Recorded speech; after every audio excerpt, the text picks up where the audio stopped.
Hello everyone, welcome to my channel Radha with charts 369। आज हम देखेंगे डीएम का रनर फेज असली कारण क्या होता है। क्या आपने कभी सोचा है कि डीएम इतना प्यार महसूस करने के बाद भी अचानक दूर क्यों भाग जाता है? क्यों वो कनेक्शन को डिनाय करता है जबकि अंदर से सब समझ रहा होता है? आज हम बात करेंगे डीएम के रनर फेज के असली कारणों की, बिना इल्यूजन। पहले देखेंगे रनर फेज होता क्या है। ट्विन फ्लेम जर्नी में रनर फेज वो स्टेज होती है जहां डिवाइन मैस्कुलाइन यानी डीएम एनर्जी कनेक्शन की गहराई से डरकर इमोशनली, मेंटली एंड फिजिकली पीछे हट जाता है। ये भागना डीएफ से नहीं होता, खुद से भागना होता है। ओके, अब समझेंगे इमोशनल ओवरवेल्म फीलिंग बहुत इंटेंस हो जाती है। डीएम अक्सर इमोशन एक्सप्रेस नहीं करना सीख पाता।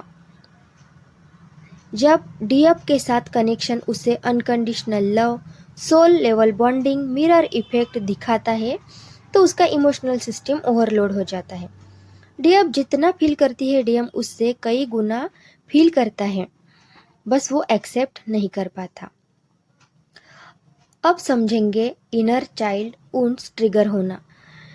डीएफ की प्रेजेंस डीएम के abandonment wounds, rejection, fears, childhood traumas को एक्टिवेट कर देती है। डीएम को ऐसा लगता है अगर मैं पूरी तरह जुड़ गया और फिर चोट लगी तो इस डर से वो डिस्टेंस क्रिएट करता है।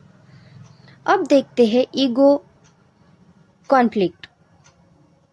डीएम का ईगो कहता है ये कनेक्शन लॉजिक से बाहर है, मैं कंट्रोल खो रहा हूँ, लेकिन उसकी सोल जानती है ये कनेक्शन डिवाइन है।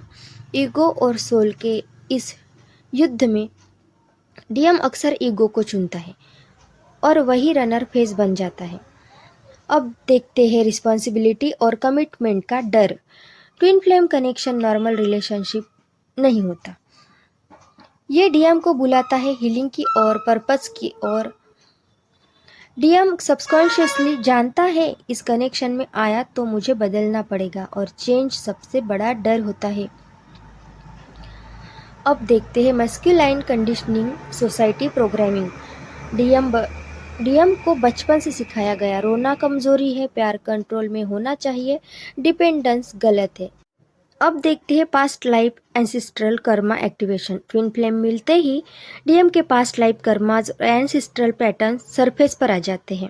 रनर फेज कई बार कर्मा डिटॉक्स होता है जिससे डीएम अनकॉन्शियस रूप से भागता है।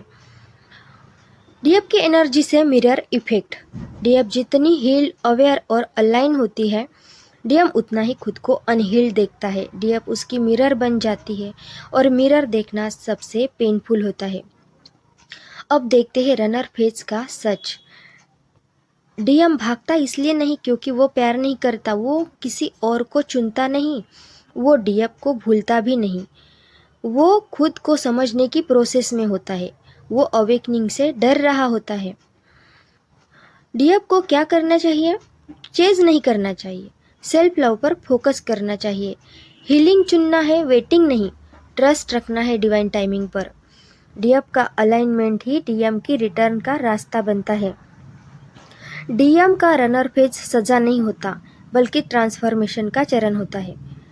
जब डीएम भागता है तभी असल में उसकी अवेकनिंग शुरू होती है। अगर आप इस जर्नी में हैं तो याद रखिए जो डिवाइन है वो कभी खोता नहीं है। Thank you everyone. अगर आप पर्सनल गाइडेंस चाहते हैं, कोई भी क्वेश्चंस, कोई भी सवाल आपको पूछना है तो मैंने डिस्क्रिप्शन में व्हाट्सएप नंबर दिया है, तो डिस्क्रिप्शन चेक कर ले। Thank you all.